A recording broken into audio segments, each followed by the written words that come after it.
Hey everyone, and welcome to another Game Explained discussion. I'm your host, Derek Bittner, and I'm joined today by Ash Paulson to discuss the reveal of ARMS, a brand new IP from Nintendo. So let's get started. Alright Ash, so it's been a little bit since the Switch presentation, and during it we got a brand new IP from Nintendo in the form of ARMS, which of course nobody expected because Nintendo doesn't roll out that many new big IPs that often. They got some smaller ones of course for the eShop, but nothing as big as what we're seeing with ARMS, and a lot of people have made the Splatoon comparison with it, which I think is kind of apt, but just on first impressions, what did you think of ARMS when it was first revealed? It wasn't the kind of thing that jumped out at me as being, like, crazy interesting, just seeing it revealed, at the presentation. Now, of course, remember, I wasn't watching the presentation quite the same way you guys were, because I was feverishly trying to get video information up on the back end. Yeah. So I didn't quite get to, have that moment where I'm like, oh, this is completely new, and, this I'm going to check this out. But yeah, I think it was one of those things that didn't immediately jump out at me, but then when I tried it the next day at the New York hands-on event, I was like, oh, this actually does have a lot of personality, and there's some depth here. Like, this isn't just a throwaway, kind of like motion-controlled fighting game. Like, this is actually pretty cool, and these characters are kind of interesting, and it was fun to play. Like, I could definitely tell that there is more depth there than I had time to really explore. Or space to explore on that kind of demo show floor there. Yeah, I kind of agree with you because my first impression with it was, this is an interesting take on Wii boxing. Yeah, because that's immediately what I thought of. I didn't really give it the benefit of the doubt. I kind of blame the trailer for that. Like, I get it. I know why they did it that way, so they could show off the motion controls in the trailer and all the ways you control and how you do that. And it makes sense from that aspect, but then I think it just came across as kind of weird. We got this older guy, this schoolgirl coming up, and then they got the arms, and it's like, what is going on? And then you see it, it's like, oh, okay, that looks okay. It really didn't leave a great first impression, but then you start diving into what they showed afterwards, especially during the treehouse, showing it off and really showing how much the tech of motion controls has improved with the Switch Joy-Cons, or Joy-Con, since apparently there's no S. And just seeing those minute little movements and how they really affect the game and apparently feel great. You have a better understanding of that than I do. It's like, okay, they might have something here. I will say that I think the comparisons to Splatoon are a little early. I don't know if ARMS is going to have the immediate staying power and the brand recognition that the Inklings had with Splatoon. I just think it's too early to say. I think it's possible, but I just think it's a little early to go there yet. But yeah, I mean, there's definitely depth here that deserves to be explored, and the motion controls are nuanced enough that you can't just flail around. Like, I was having problems initially because I was just getting so into it, and of course I was playing Andre, so we always get competitive. I was frantically trying to kind of punch out these moves, and it wasn't working because my movements were too big and too wild, and it's just like, you know how motion controls work. You need finer, gentler movements. You're not trying to swing your arm in a wide radius. You just need to move the controller a little bit. So, but of course I got so into it that by the end of it, and I think we played 3 rounds, I was working up a sweat. I'm like, wow, okay, I can see this definitely kind of getting your heart rate up pretty quickly if you get into it. But it's one of those things like with the Wii Motion Plus, for example, where you're going to want to make bigger movements than you actually need to, and you have to constantly adjust for that because the motion controls won't work as well if you're doing these wild movements, and I found that out the hard way, even though I want to make clear I did actually end up winning my showdown with Andre. You got to put that in there, right? Of course, I have to put that in there, yeah. No, I get you. It definitely seems like it was very fascinating to watch the treehouse and just see how it's just slight movement to the left, like turn left or move your character left. Same with the right. Just a little, just extend your arm to do a punch. Both do that. Cross your arms to block and all that stuff. It's just very simplistic movements, and it's kind of impressive how they were able to pull that off. And a lot of people were also really happy when they announced that motion controls are not required in the game. You can use just standard buttons, which I think is a good decision by Nintendo. I think it's great to have all these options, but it's also kind of interesting because we got an interview with I think the producer of the game, who said that really, if you want to go into this game hardcore and get all the nuances that's available from ARMS, you're going to want to use motion controls, which is hilarious to me because that's usually not the case. That's never the case, yeah. So I think that's really interesting that basically the button modes are for scrubs.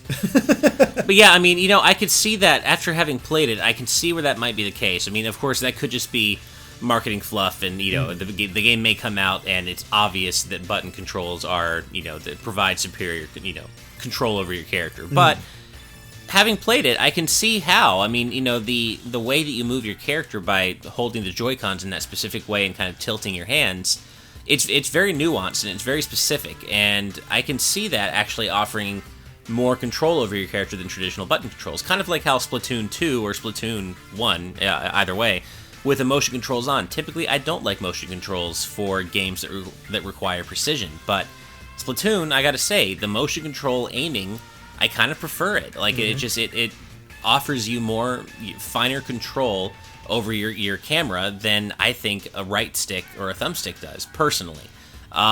So, it works for Splatoon, so I can see it working for ARMS and actually end up being the finer control option.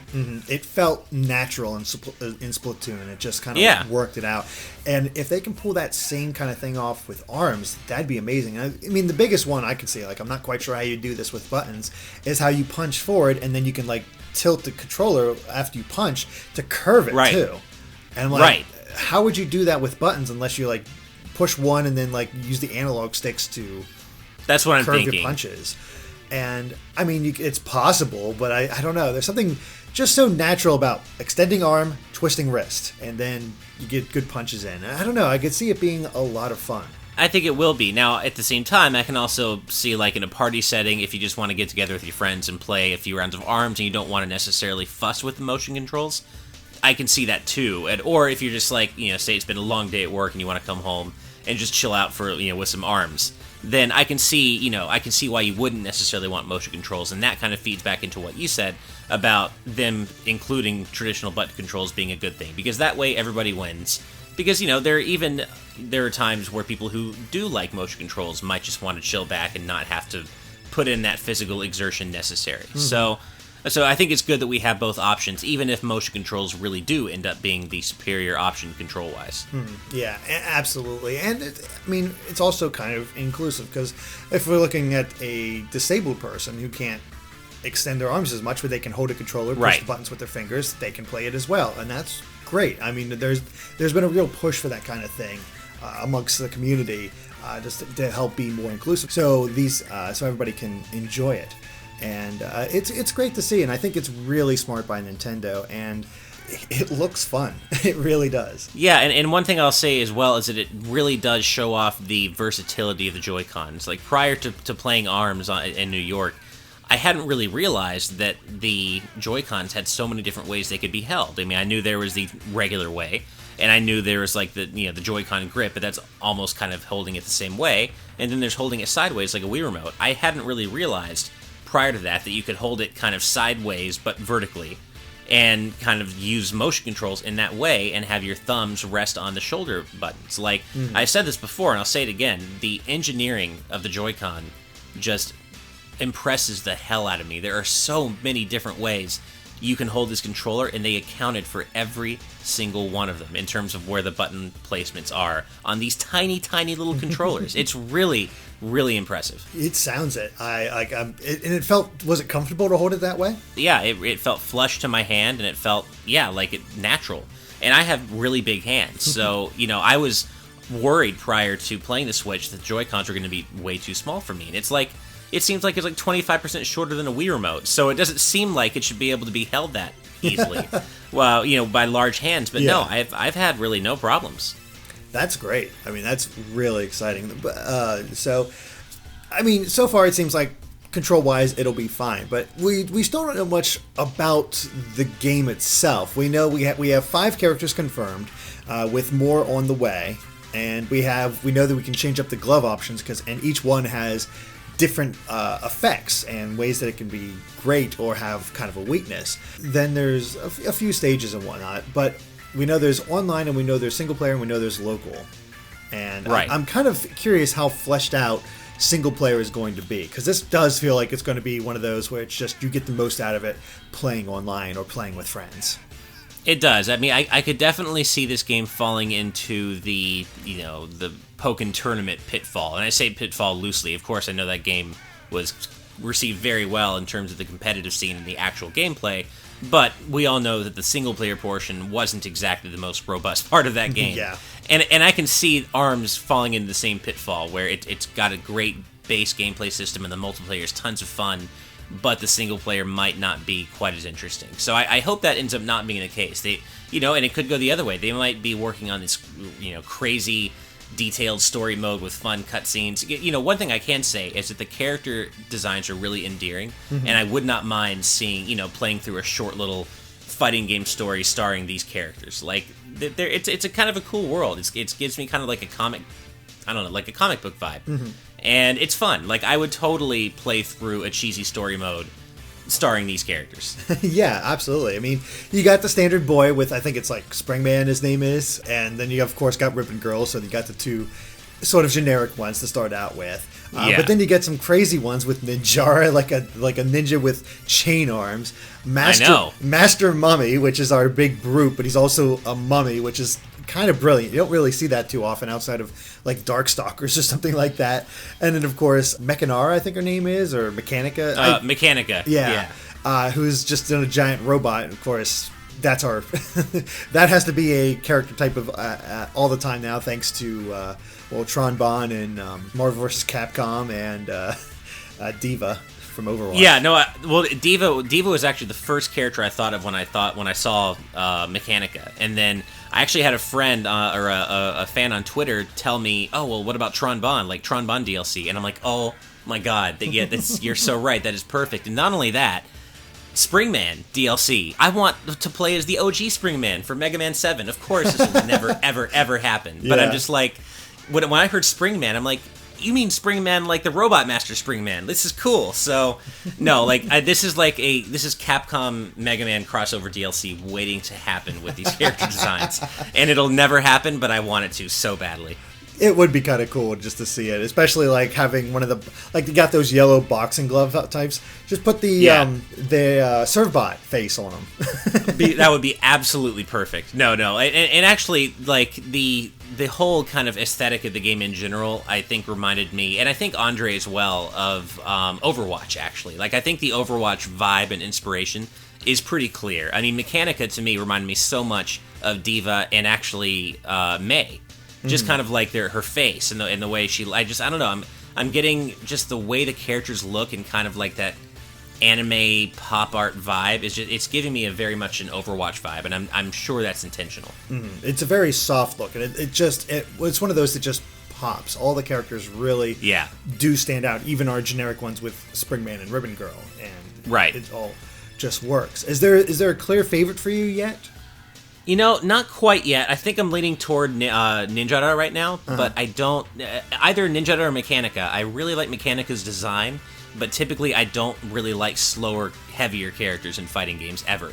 So I'll probably not play her as much simply because she's a slower, heavier character, but Ninjara seems like he's kind of more my speed. So I'm also looking forward to seeing, of course, what new characters we'll get. I hope we'll get some sort of like ice or snow themed characters, because you know how I love my ice stuff. Yeah, that is true, and I'm hoping we'll have a pretty robust cast. I'm hoping 10 to 15 to start out with, that's what I'm thinking. It feels pretty reasonable, and it'll be really fun to just see what kind of different ways they have to like have elongated arms and stuff like that. As far as me, like I love Master Mummy's design, but like you, I'm also not a fan of like the big slow characters. That's not my style.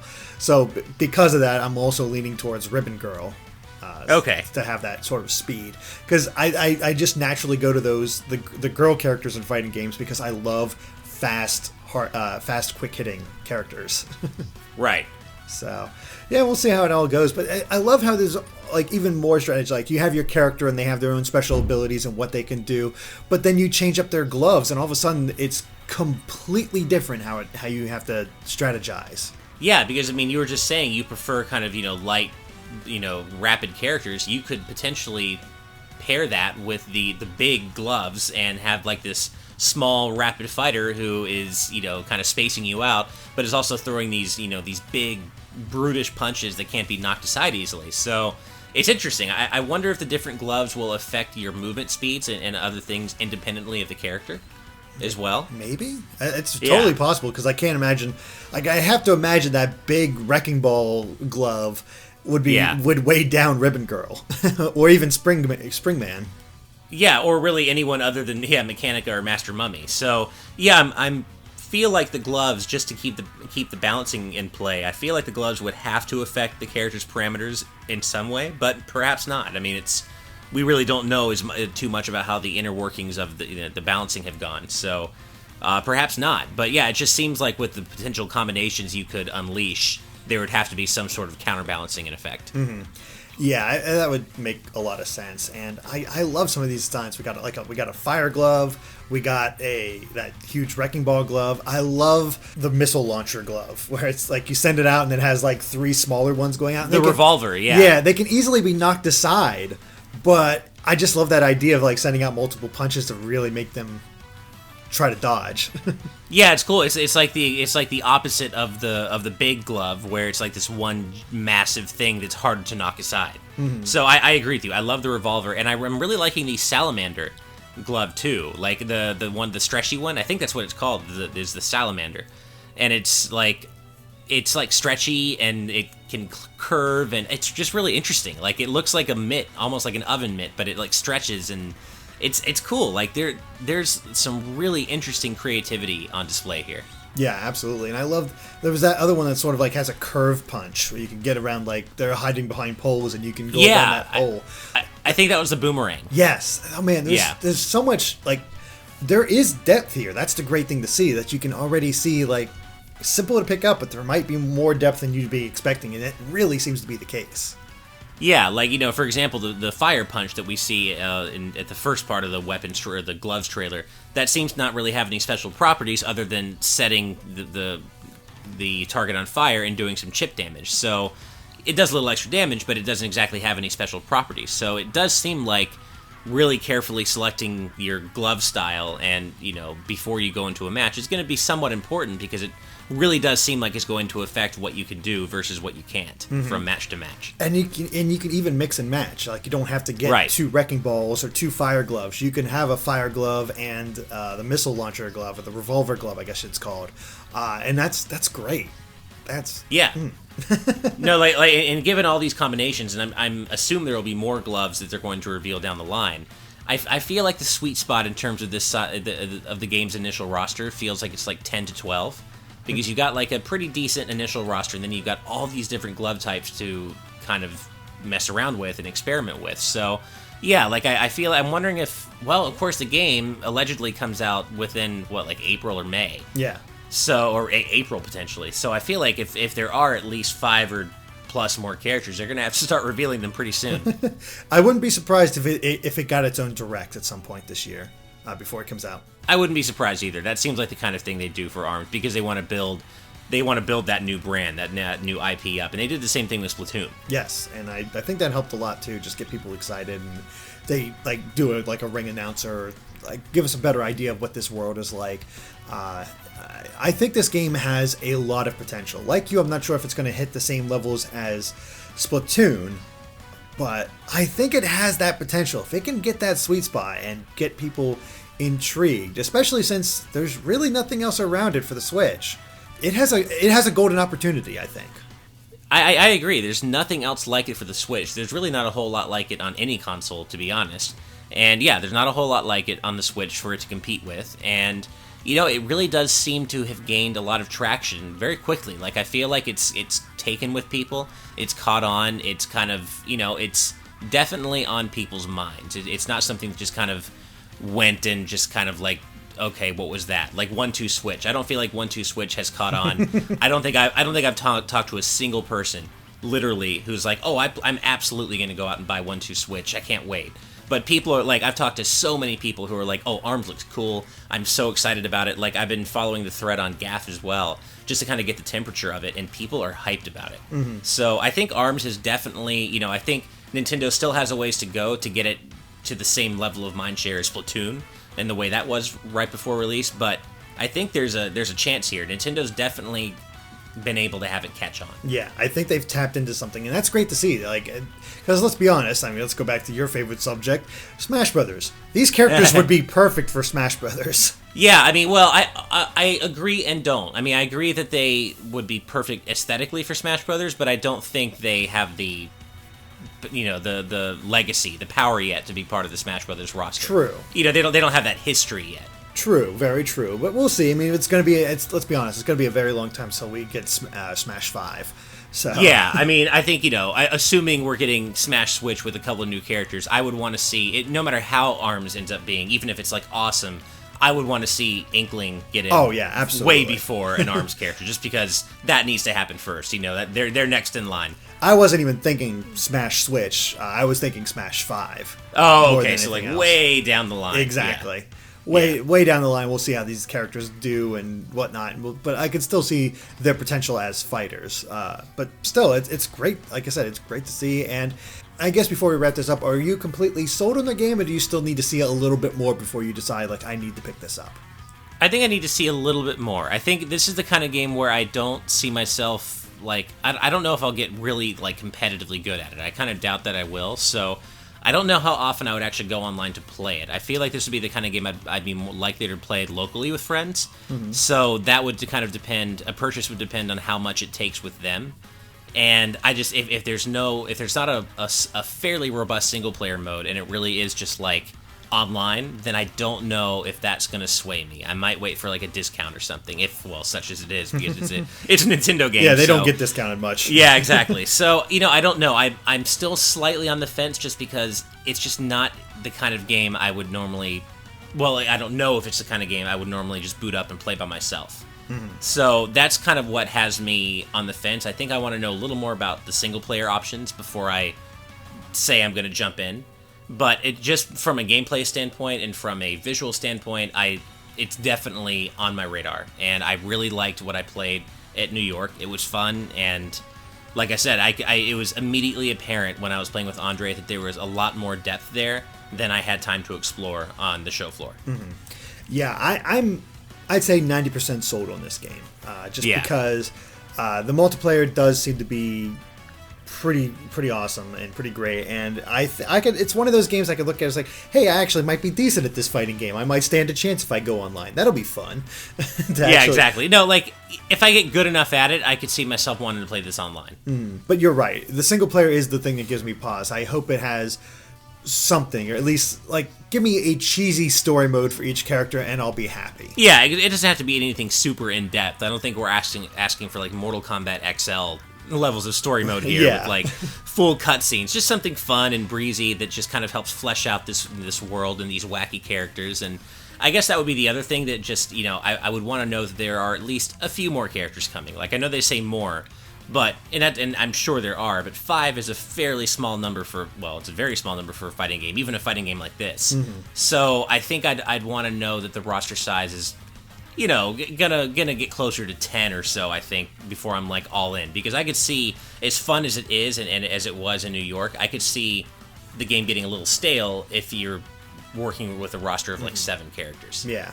Now, I one of the things I just thought of is, so the designs of these characters stand out, but do their personalities stand out? Like, do they have voice acting? I really didn't check. They do. Okay, so it seems like it's somewhat generic, though. Okay, yeah, that's my big thing. These guys need to have some big personalities.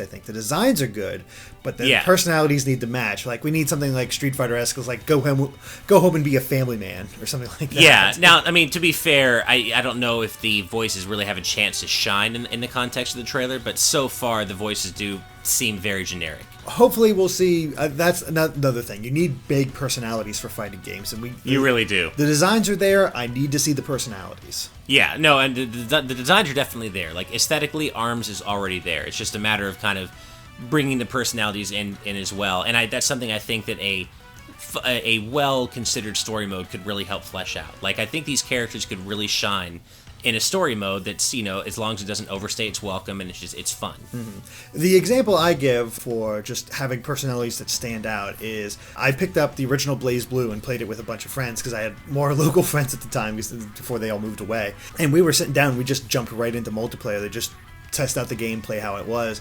And like within an hour, well, not even that much, but almost immediately we could see how each character interacted with the other and their basic personalities, and you got a real sense of them.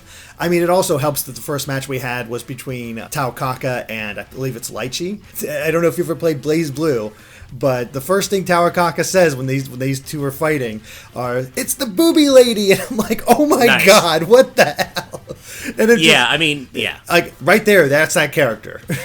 Yeah, exactly. I mean, you made a great point. Fighting games live and die by their big personalities, and yeah, you mentioned BlazBlue. The strange thing about BlazBlue, I've actually heard that the proper way to pronounce it is BlazBlue, with the Z being silent. Is that strange? Isn't that weird? It is. I've never heard that. Everybody I've talked to. Now that just might be something that like someone told me and tried to get me to believe it, and I was just gullible. I don't know if that's actually true, but I just thought that was interesting. But anyway, I mean, yeah, you were talking about BlazBlue, but I mean, Street Fighter. That's where it all really begins. Mm-hmm. Is Street Fighter is the OG 2D fighting game with the big bombastic personalities. I mean, just think back, Ryu, Chun-Li, Blanca, Zangief. I mean, these are all like the biggest personalities in fighting games, and that's really the template, I think, is what you need to go by when you're kind of trying to create this new fighting IP. Is just not necessarily go and create Street Fighter characters, obviously, but I feel like that is the template when you go back and look at